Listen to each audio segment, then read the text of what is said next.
Welcome दोस्तों। आइए हम लोग आज का सेशन स्टार्ट करते हैं।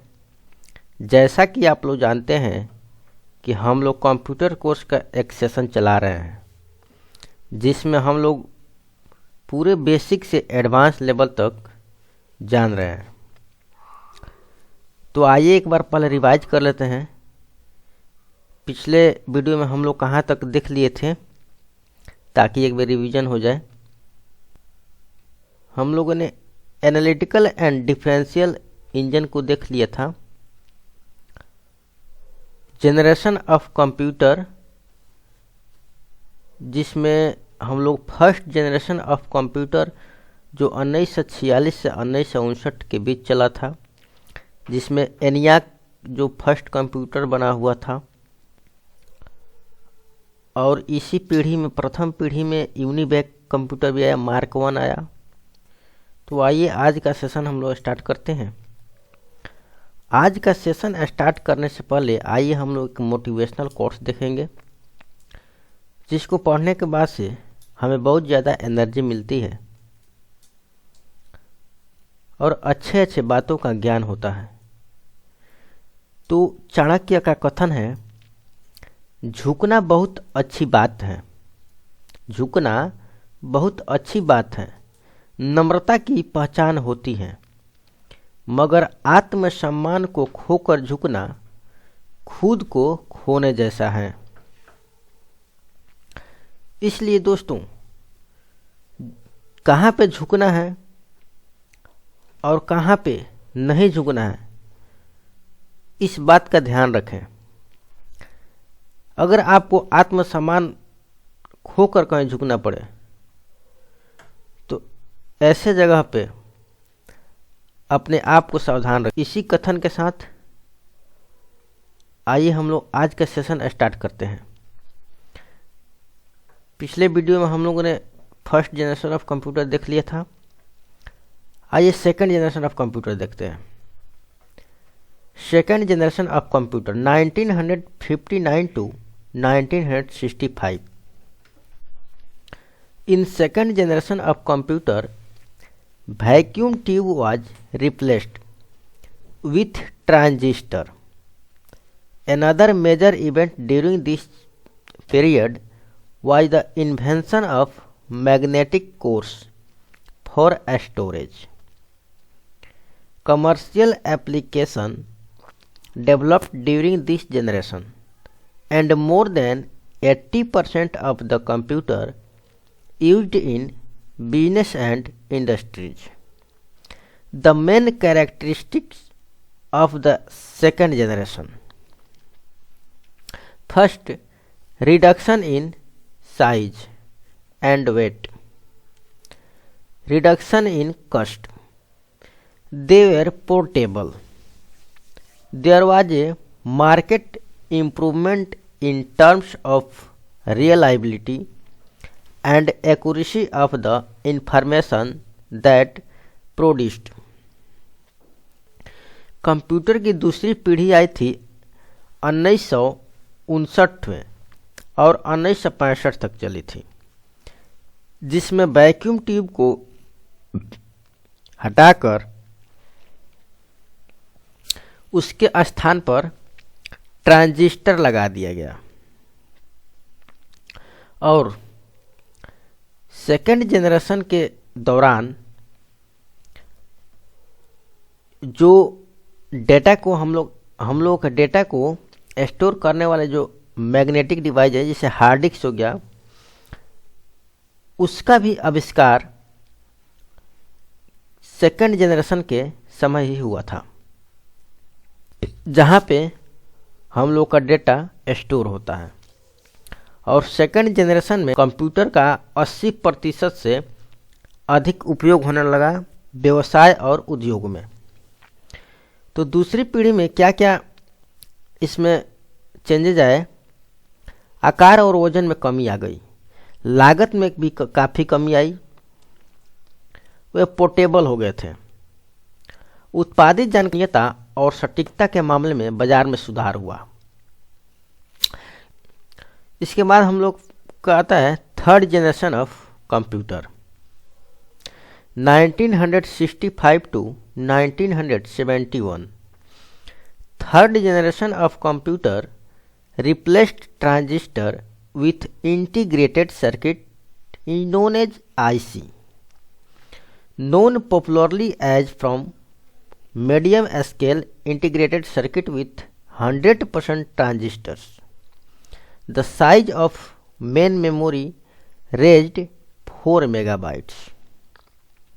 Note: some mainframe and mini computer developed during this generation. Computer की तीसरी पीढ़ी 1965 से 1971 तक चली थी। तीसरी पीढ़ी में ट्रांजिस्टर के जगह पे आईसी लगा दिया गया।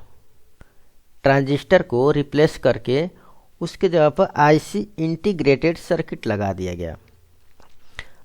इस जनरेशन में मुख्य मेमोरी का आकार 4 मेगाबाइट बढ़ गया। इसके बाद से आता है fourth generation of computer 1971 to 1985. In fourth generation of computer, IC were replaced by microprocessor. A microprocessor chip contain an entire central processing unit. On a single chip, the size of computer was reduced. The cost came down and computer also came in this generation. Note: in this generation, the desktop computer came into the market. The computers are used for general purpose only. Laptop computer also came in this generation. Computer की चौथी पीढ़ी जो थी वो 1971 से 1985 के बीच चली थी। तो चौथी पीढ़ी में जो आईसी लगा हुआ था कंप्यूटर में, आईसी को रिप्लेस करके वहाँ पे माइक्रो प्रोसेसर लगा दिया गया, जिसे सेंट्रल प्रोसेसिंग यूनिट के नाम से भी हम लोग जानते हैं, जो एक चिप होता है, जिसकी वजह से कंप्यूटर का आकार बहुत छोटा हो गया। और इस पीढ़ी में फोर्थ जनरेशन में जो डेस्कटॉप कंप्यूटर था और लैपटॉप कंप्यूटर जो फोर्थ जनरेशन में ही आ गया था। नेक्स्ट आता है fifth generation of computer 1986 to onward. This size of computer was very much reduced compared to fourth generation of computer. These are very small in size and easy to carry out, and these computers are used for general purpose or special purpose, as for example supercomputer, notebook and sub notebook. जो computer की पांचवी पीढ़ी थी वो 1986 से आगे तक थी, जिसमें चौथी पीढ़ी की अपेक्षा पांचवी पीढ़ी में कंप्यूटर का आकार बहुत छोटा हो गया और इसका प्राइस बहुत कम हो गया और यह बहुत ज़्यादा पोर्टेबल हो गया, जिसको हम आसानी से एक जगह से दूसरे जगह ले जा सकते हैं। इसमें फिफ्थ जनरेशन में जो कंप्यूटर था, इसका प्रयोग विशेष काम के लिए और सामान्य काम के लिए, दोनों कामों के लिए प्रचुर मात्रा में होने लगा। जैसा कि आप लोग देखते हैं सुपर कंप्यूटर, नोटबुक और सब नोटबुक, जिसमें सुपर कंप्यूटर जो साइंटिस्ट लोग यूज करते हैं और नोटबुक और सब नोटबुक जैसे आम इंसान, आम आदमी यूज करते हैं। Some important thing to remember: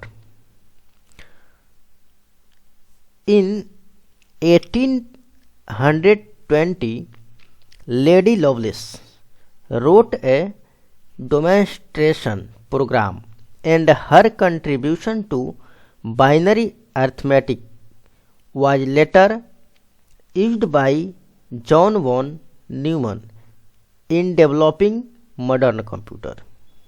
So, she is often regarded as the first computer programmer. 18 से 20 ईस्वी में लेडी लवलिस ने एक प्रदर्शन कार्यक्रम लिखा था, एक प्रोग्राम बनाया था जिसका प्रयोग आधुनिक कंप्यूटर के विकास में जॉन वॉन न्यूमैन द्वारा किया गया। इसलिए लेडी लवलिस को फर्स्ट प्रोग्रामर ऑफ कंप्यूटर, पहला कंप्यूटर प्रोग्रामर माना जाता है लेडी लवलिस को। And second, in 1945 John von Neumann developed the concept of storing program instructions and data in the memory of the computer।